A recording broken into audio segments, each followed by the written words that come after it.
Nggak tahu. Tadi mau komen di itu berapa kali dihapus. Jadi saya mau tanya ini ya. Oh, tunggu Apa dulu masalah namanya ini. Saya mau nanya dulu Pak Hambahala. Di Selalu YouTube mana saya buka, komenmu dihapus? di Airband Oh iya, dihapus sama Mm-mm. moderator atau saya? Sama moderator tadi kayaknya. Oh ya, kenapa bro? Ini saya mau tanya nih kan. Katanya Yesus itu Tuhan, ya kan? Di dalam Ya, umat Kristiani. Saya mau iya. nanya mau nanya di mana letak kesetaraannya? Kesetaraan Yesus dengan Allah itu di mana? Kok bisa Oke. dikatakan Tuhan gitu? Kita pertama Yohanes bahas 1 ayat 1-3. sebentar. Kita Jangan. kita bahas dulu arti Tuhan itu ya supaya persepsi Mm-mm. kita saling mengerti, bukan sama. Bagi Iya. kami orang Kristen kan kata Tuhan ini diterjemahkan dari kata kurios. Kalau di Mm-mm. bahasa Inggris itu Lord. Jadi artinya di situ Tuhan atau penguasa. Sedangkan kalau kata Allah itu diterjemahkan dari kata Theos. Dalam bahasa Inggris itu God. Jadi kami sangat membedakan arti kata Tuhan dengan kata Allah. Kalau Allah itu adalah yang ilahi atau sang pencipta. Sedangkan kata Tuhan itu bisa digunakan kepada sang pencipta, tapi bisa juga kepada sosok yang penguasa atau yang mulia. Makanya orang Kristen mengatakan Yesus Tuhan menunjuk kepada kepenguasaan Yesus, kemesiasan Yesus. Jadi Yesus berkuasa untuk menyelamatkan, berkuasa mengampuni dosa, berkuasa untuk mengubah hidup kita menjadi baru, berkuasa membawa kita masuk surga. Itulah ketuhanan Yesus. Berarti Yesus sama Allah ilahi itu beda ya? Jadi untuk pertanyaanmu itu jawabannya adalah Kristen percaya adanya dua natur Yesus. Dua natur Yesus ini kamu harus paham dulu apa itu. Yesus itu ilahi dan insani. Mengapa dikatakan Yesus ilahi dan insani? Karena dia sendiri adalah firman dan sekaligus dia sendiri adalah manusia. Maka dikatakan dalam Yohanes pasal 1 ayat 14, firman itu telah menjadi manusia dan diam di antara kita. Dan kita telah melihat kemuliaannya, kemuliaan yang diberikan oleh Bapa kepadanya. Jadi dalam natur ilahinya, Yesus itu memang setara dengan Bapa karena dia firman. Tetapi dalam Nah, hakikat manusianya, dia memang sama dengan manusia seperti kita, hanya dia tidak berdosa. Di nah, situ. di mana letak kesetaraannya? Misalnya kayak presiden Hmm. sama presiden itu kesetaraan sama-sama presiden gitu kan. Nah, kalau Sekarang, Yesus di mana letak oke. kesetaraannya? Tadi saya sudah bilang samamu bahwa Yesus itu firman Allah. Dalam iman Kristen, firman Allah itu di dalam diri Allah. Firman Allah itu kekal di dalam diri Allah. Firman Allah itu bukan ciptaan Allah, tetapi olehnya lah Allah menciptakan. Karena Yesus firman-Nya sendiri, maka dia setara. Sekarang, apakah yang ada di dalam diri Allah setara dengan Allah atau lebih rendah dari Allah? Dalam iman Kristen, sesuatu yang ada dalam diri Allah, ya Allah itu sendiri setara dengan Allah. Seperti saya, pikiran saya setara dengan diri saya. Di situ bisa dipahami, bro? Jadi Yohanes Yesus 1 itu ayat 1, Pak. Yesus Iya. itu firman apa Tuhan? Dua-duanya, dia adalah firman Allah menjadi manusia. Dalam kemanusiaan, dia adalah Tuhan. Tuhan itu kan artinya penguasa.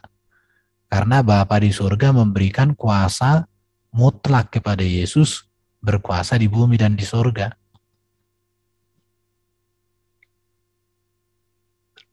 Definisi Dua-duanya. firman itu apa? Definisi Ah, firman itu apa? Oke, firman itu kan dalam teks Yunaninya kan logos. Logos itu bisa diartikan pikiran, pengetahuan, hikmat Allah, kuasa Allah yang ada dalam diri Allah itu. Berarti firman itu buah pikiran Allah, bukan? Bukan, beda. Buah pikiran dengan pikiran itu beda. Di mana letak Sama, bedanya? bedanya gini, kalau pikiran itu kekal ada di dalam diri Allah. Tapi kalau karya pikiran itu tidak lagi di dalam diri Allah. Sama seperti kau, pikiranmu ada di dalam dirimu enggak? Coba, Iya, pikiranmu satu enggak dengan dirimu? jelas satu. Oke. Tetapi kalau kamu ibaratnya membuat makanan hasil dari pikiranmu, apakah makanan yang kamu buat itu pikiranmu pindah dari dalam otakmu menjadi buah atau menjadi kue? Jadi lantas apakah hasil buah pikiranku itu bisa jadi Tuhan atau jadi firman? Aduh, Yesus Erben. itu, bentar. Sorry Bro Erben. Yesus contoh. itu bukan buah pikiran Allah, tapi Yesus itu pikiran Allah itu sendiri yang dihadirkan Allah dalam rupa manusia.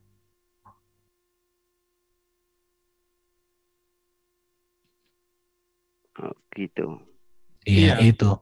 Jadi karena pikiran Allah Maha Kuasa, ketika pikiran Allah turunkan ke dunia ini melalui rahim Maria menjadi manusia, Allah tidak kekurangan dan tidak kehilangan firman karena dia Maha Kuasa. Firman-Nya juga Maha Kuasa. Jadi karena dia adalah firman-Nya sendiri, maka Yesus mengatakan, aku datang dan keluar dari Bapa. Baru Yesus mengatakan, engkau mengasihi aku sebelum dunia ada. Itu menendaskan bahwa Yesus itu ilahi.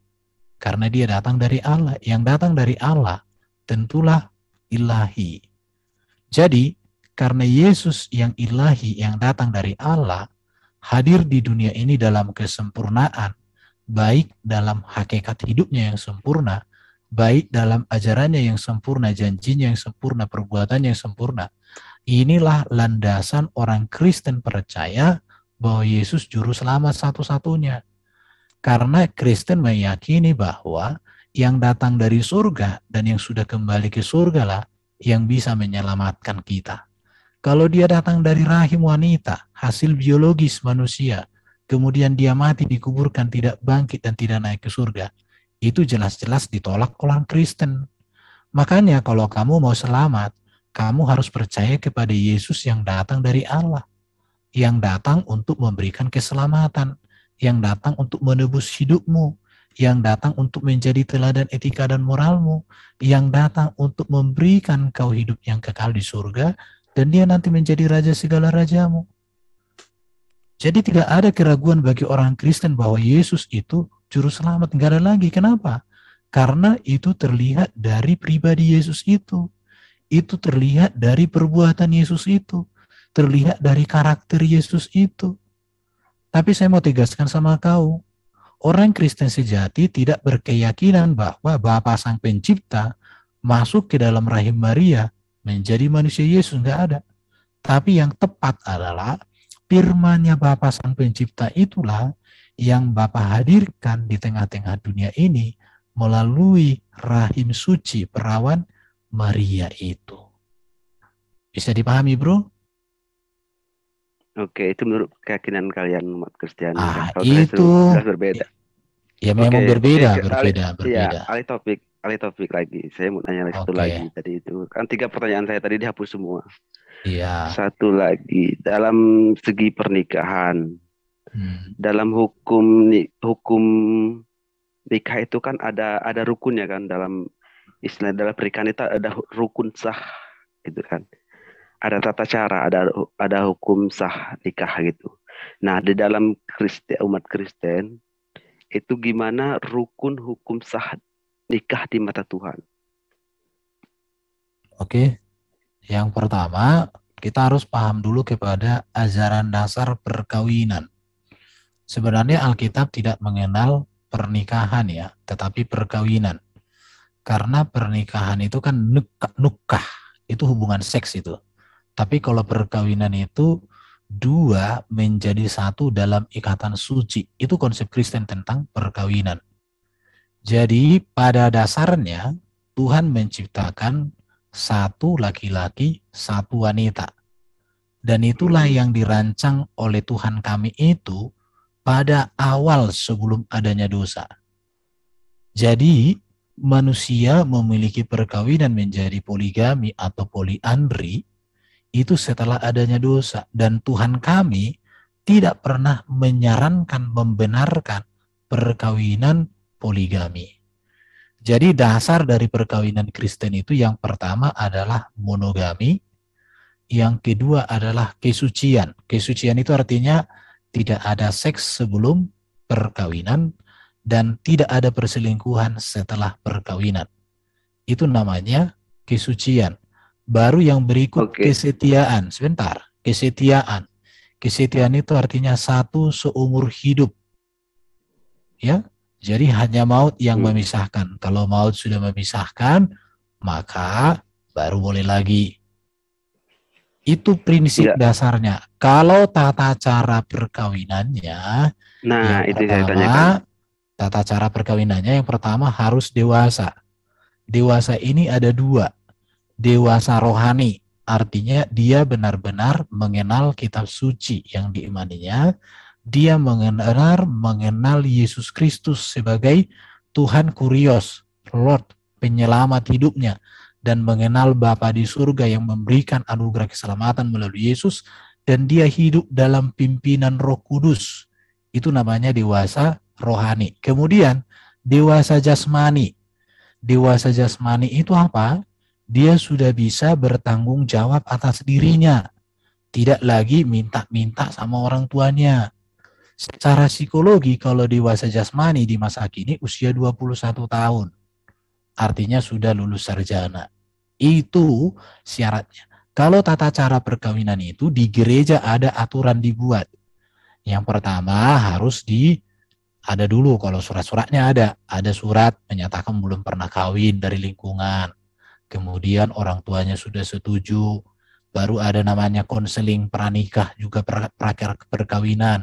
Konseling pra-perkawinan ada. Dikonseling oleh pendeta, ada materinya. Kalau kamu nanti jadi orang Kristen, hamba Allah, baratnya kamu masih muda, nanti saya konseling kamu. Saya konseling dulu. Nah, habis itu, bentar dulu. Habis itu nanti baru dibawa ke gereja. Di gereja itu nanti diumumkan itu minimal 2 kali. Si Anu dengan si Anu akan melangsungkan perkawinan tanggal sekian. Kenapa diumumkan? Kalau ada yang keberatan, boleh diajukan sebelum hari H. Baru nanti di hari H itu dipanggillah dia ke depan, ada ibadahnya, kemudian diberkati, didoakan oleh pendeta, semua jemaat mendoakan. Dan ada janji suci perkawinan. Janji sucinya kira-kira begini. Janji sucinya.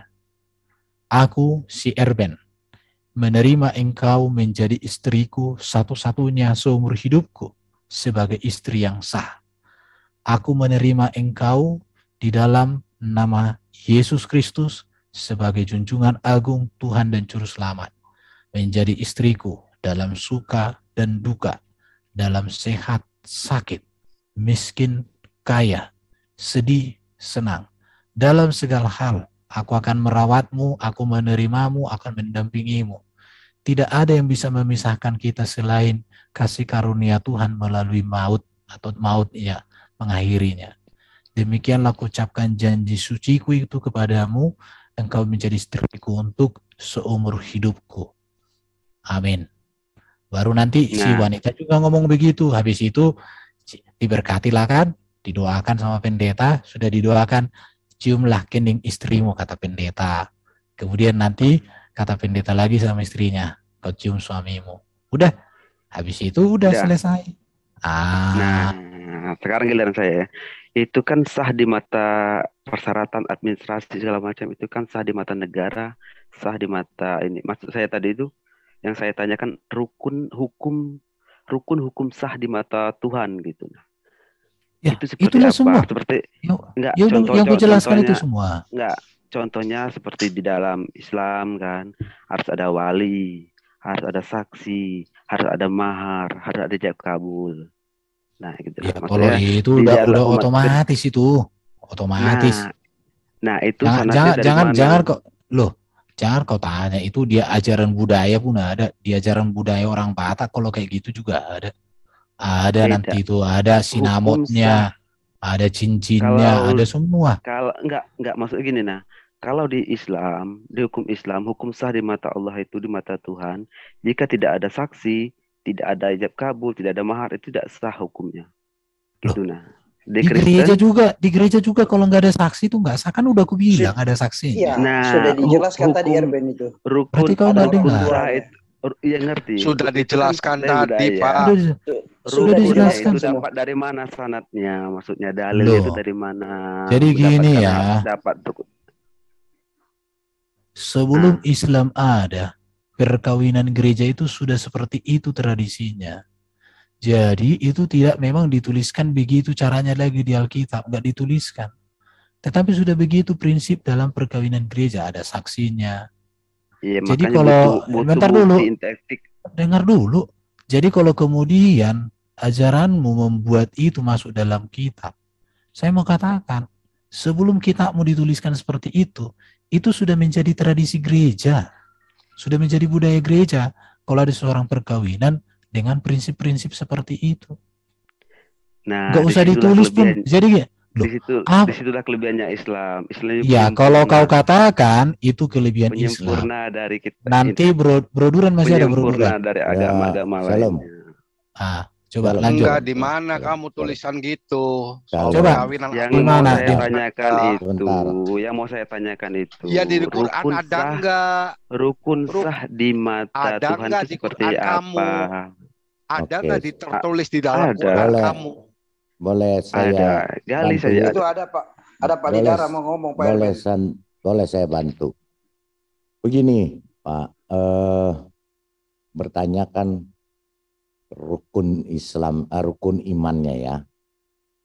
Di Matius 19 ayat 6 mengatakan begini. Demikianlah mereka bukan lagi dua, melainkan satu. Karena itu apa yang telah dipersatukan Allah tidak boleh diceraikan manusia. Markus 10 ayat 9. Karena itu apa yang telah dipersatukan Allah tidak boleh diceraikan manusia. Itu rukunnya, sanatnya. Paham ya? Oke. Saya mau bertanya kepada hamba Allah ini. Iya. Apakah dengan Anda punya rukunnya sedemikian hebat? Maaf dulu, maaf dulu. Ini kan kan Zoom ini dikatanya Muslim bertanya, Kristen menjawab. Kok balik bertanya? Betul, ya boleh dong. Kan saya pakai apa? Ya saya kan bukan ahli, saya kan bukan Sebentar ahli kita, bukan ahli hadis. Boleh Jadi saya ngomong. sekedar bertanya saja. Boleh saya ngomong. Gini, saya pakai dalilnya. Kalau bertanya berarti juga bisa ditanya dong. Lah katanya Itu Muslim namanya bebas diskusi. bertanya. Namanya bertanya kan tidak semua orang pintar bertanya. Iya. Ada juga orang yang bodoh bertanya, ingin tahu. Iya, benar. Lah, Tadi terus kan di mana sudah salahnya? dijelaskan. Enggak, apa salahnya Yang saya juga tanya- saya yang bertanya. Saya bukan Apa ahli salahnya hadis. saya bertanya? Saya Saya nggak bukan bertanya ahli hadis. Saya Saya bukan nggak ahli bertanya. kitab. Saya Saya nggak di sini pernah. orang awam yang bertanya. Boleh Jadi saya kalau ngomong? Mas, kalau balik boleh. bertanya dengan saya, Mas, tempatnya boleh salah. boleh saya Kalau ngomong? tanya sama Ustaz Zuma. Gini loh mas. Sebentar bro, Enggak. satu-satu dong. Halo, Biar bro, Didara bro. bicara dulu. Gimana sih? Halo bro, Sebentar. saya tanya Mas. sebentar bisa? Hamba Allah, apa salahnya saya bertanya? Toh kan nggak masalah kalau bisa dijawab. Ya saya cuma mau bertanya. Ini kan sering kali ditanyakan oleh dari kaum Anda, kaum antum ini sering kali bertanya tentang apa sanatnya kalau menikah. Saya nggak tanya hadis, cuma saya bertanya menurut pendapat Anda, selaku hamba Allah.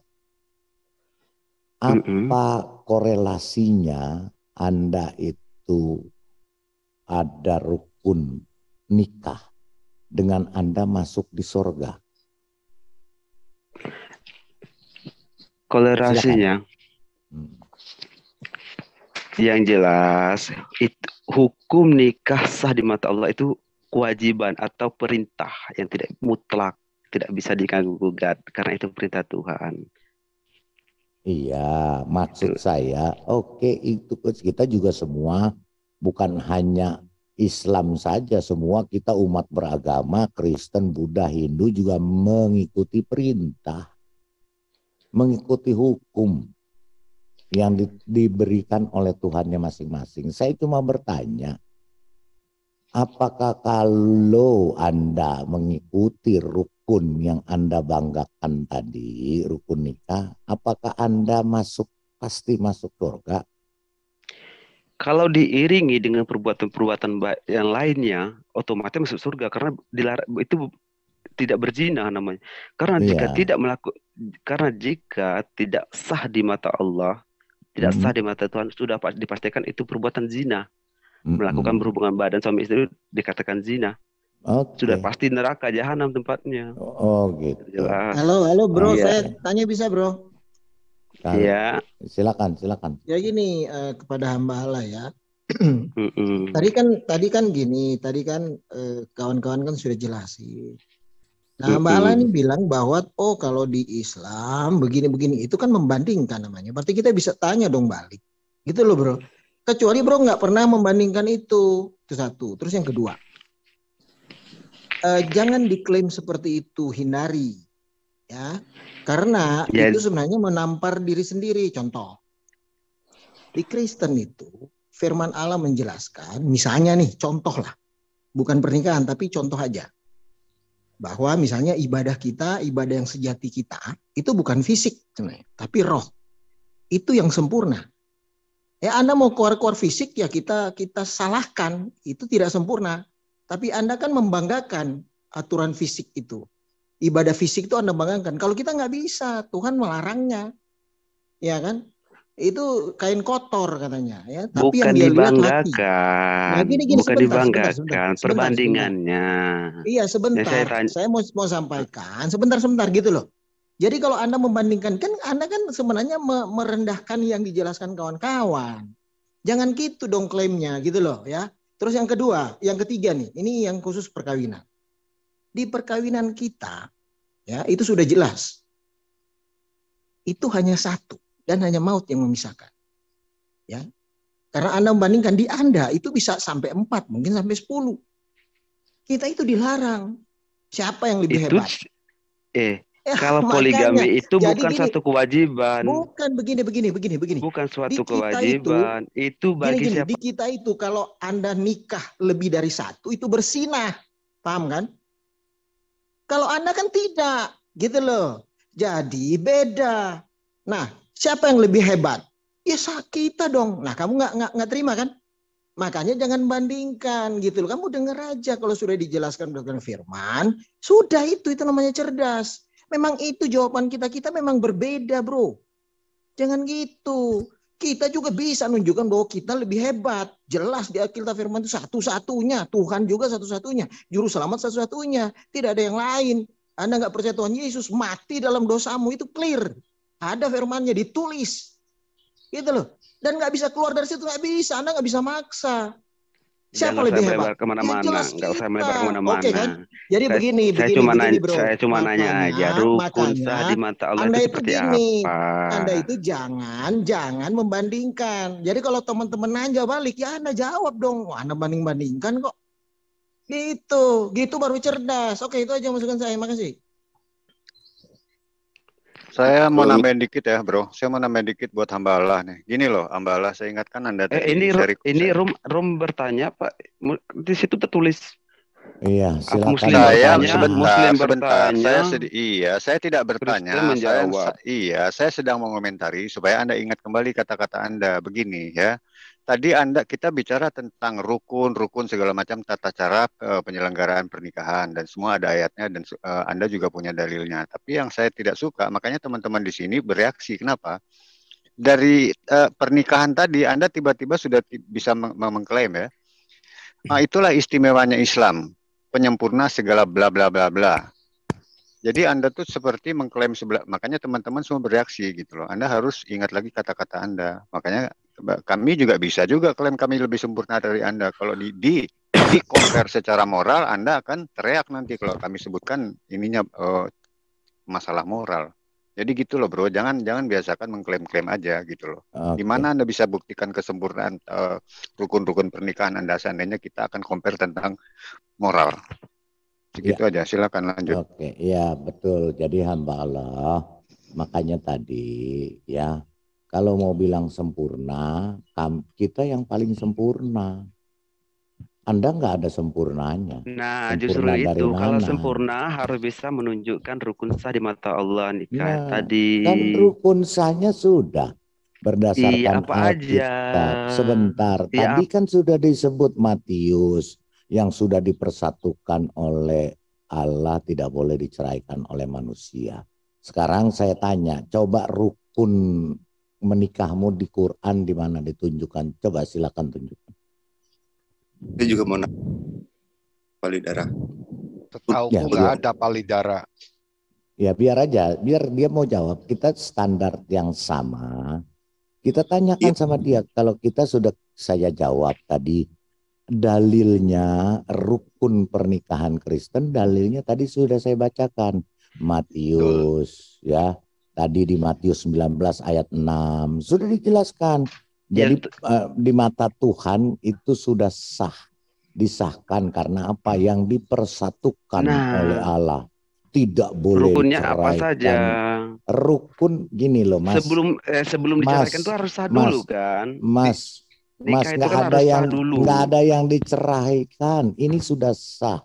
Anda mau pakai kacamata Anda untuk mengeker. Bisa dikatakan sah itu dari mana? Sebentar dulu Mas. Mas, Anda mau ngeker kekristenan dengan kacamata Anda. Kacamata Anda dipecahin.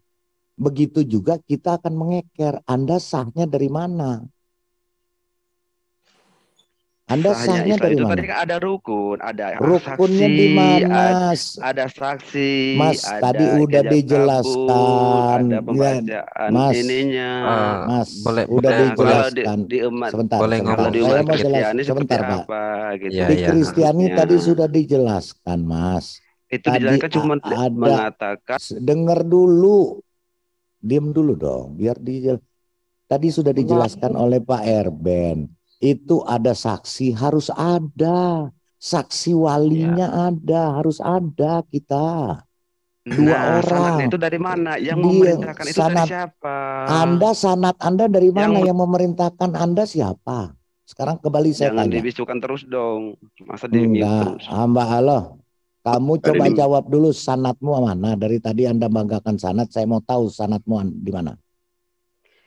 Sanad kami ikuti apa yang diperintahkan Nabi. Iya, Nabi manusia atau Tuhan? Aduh, begini loh bro, Pak Lidara tadi gini, sorry bro, Pak Lidara itu dengan ayat, dengan tulisan, jangan asumsi dong. Mas, bukan ya, asumsi. Mas, sebentar, dengar dulu, coba cerna dulu deh pertanyaan saya. Tadi saya di kekristenan itu dengan dalil sanadnya dari Alkitab firman Tuhan, bukan omongan atau mohon maaf bacot manusia. Iya. Nah, Anda bunyinya apa? Tadi kan sudah dibacakan. Nih saya bacakan lagi.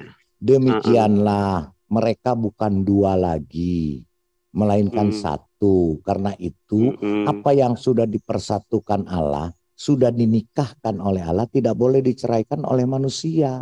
Manusia tidak berhak. Nggak berhak itu kan setelah bersatu. Setelah bersatu. Nggak boleh diceraikan. Kan harus ada sah dulu.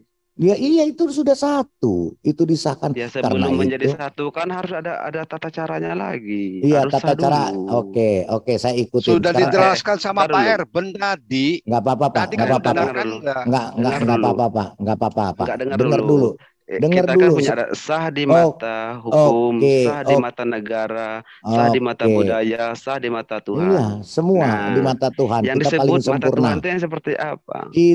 Ini tadi sekarang saya tanya Anda, coba Anda jelaskan yang sah di mata Tuhanmu yang mana? Bukan bacot manusia, bacot Tuhanmu mana? Tunjukkan. Saya dibilang lagi bukan ahli kitab, bukan Nggak ahli usah hadis. ahli kitab, saya nggak perlu ahli hadis. Kamu manusia. banget orang ini. Yang Kamu jelas mana yang jelas. sanatmu, Mas, mana Sanad sanatmu? kami melalui Rasulullah disampaikan Rasulullahmu Tuhan atau manusia? Itu firman Allah diturunkan kepada Nabi Muhammad, Di mana disampaikan firmannya? kepada Mana firmannya, tunjukkan. Di Quran mana kita buka? Kalau mau nanya gitu jangan nanya ke saya, tanya ke Loh. ya kayak Bang Zuma. Kalau jangan nggak mau ditanya ini. jangan ngotot. Kalau begitu Anda ini loh, Pak. Saya kan sudah dibilang, saya di sini bertanya. Hamba Allah. Ya kan sudah dijawab. Pertanyaan saya Kan itu sudah belum dijawab. memuaskan. Jawabannya tidak memuaskan. Ya, Bukan, tidak memuaskan. Jawaban Anda juga tidak memuaskan. Jawabannya tidak Jawaban Anda juga tidak memuaskan. Jawaban Anda itu bagaimana kalian mengajak orang tuh menjadi nggak ini perlu tidak bisa menyampaikan. Mas, Loh, kita nggak perlu yakin. Mas, kita nggak perlu mengajak Anda masuk Kristen. Nggak perlu. Tadi katanya. Nggak perlu. Bang Lidara, mohon izin dulu nggak perlu. Bang Lidara, mohon izin dulu. Nah, jadi begini hamba Allah. Kalau mengenai rukun-rukun setelah mau menikah itu, gereja manapun, hamba Allah manapun, kalau tidak ada wali, itu tidak akan bisa dinikahkan. Itu satu. Yang kedua, yang tadi dijelaskan saudara Erben maupun tadi Bang Lidara, itu adalah salah satu rukun yang istilahnya di kitabnya pun, kitab sucinya pun ada. Gini itu bro. bukan karena budaya, bukan karena sah di mata hukum atau di negara gitu.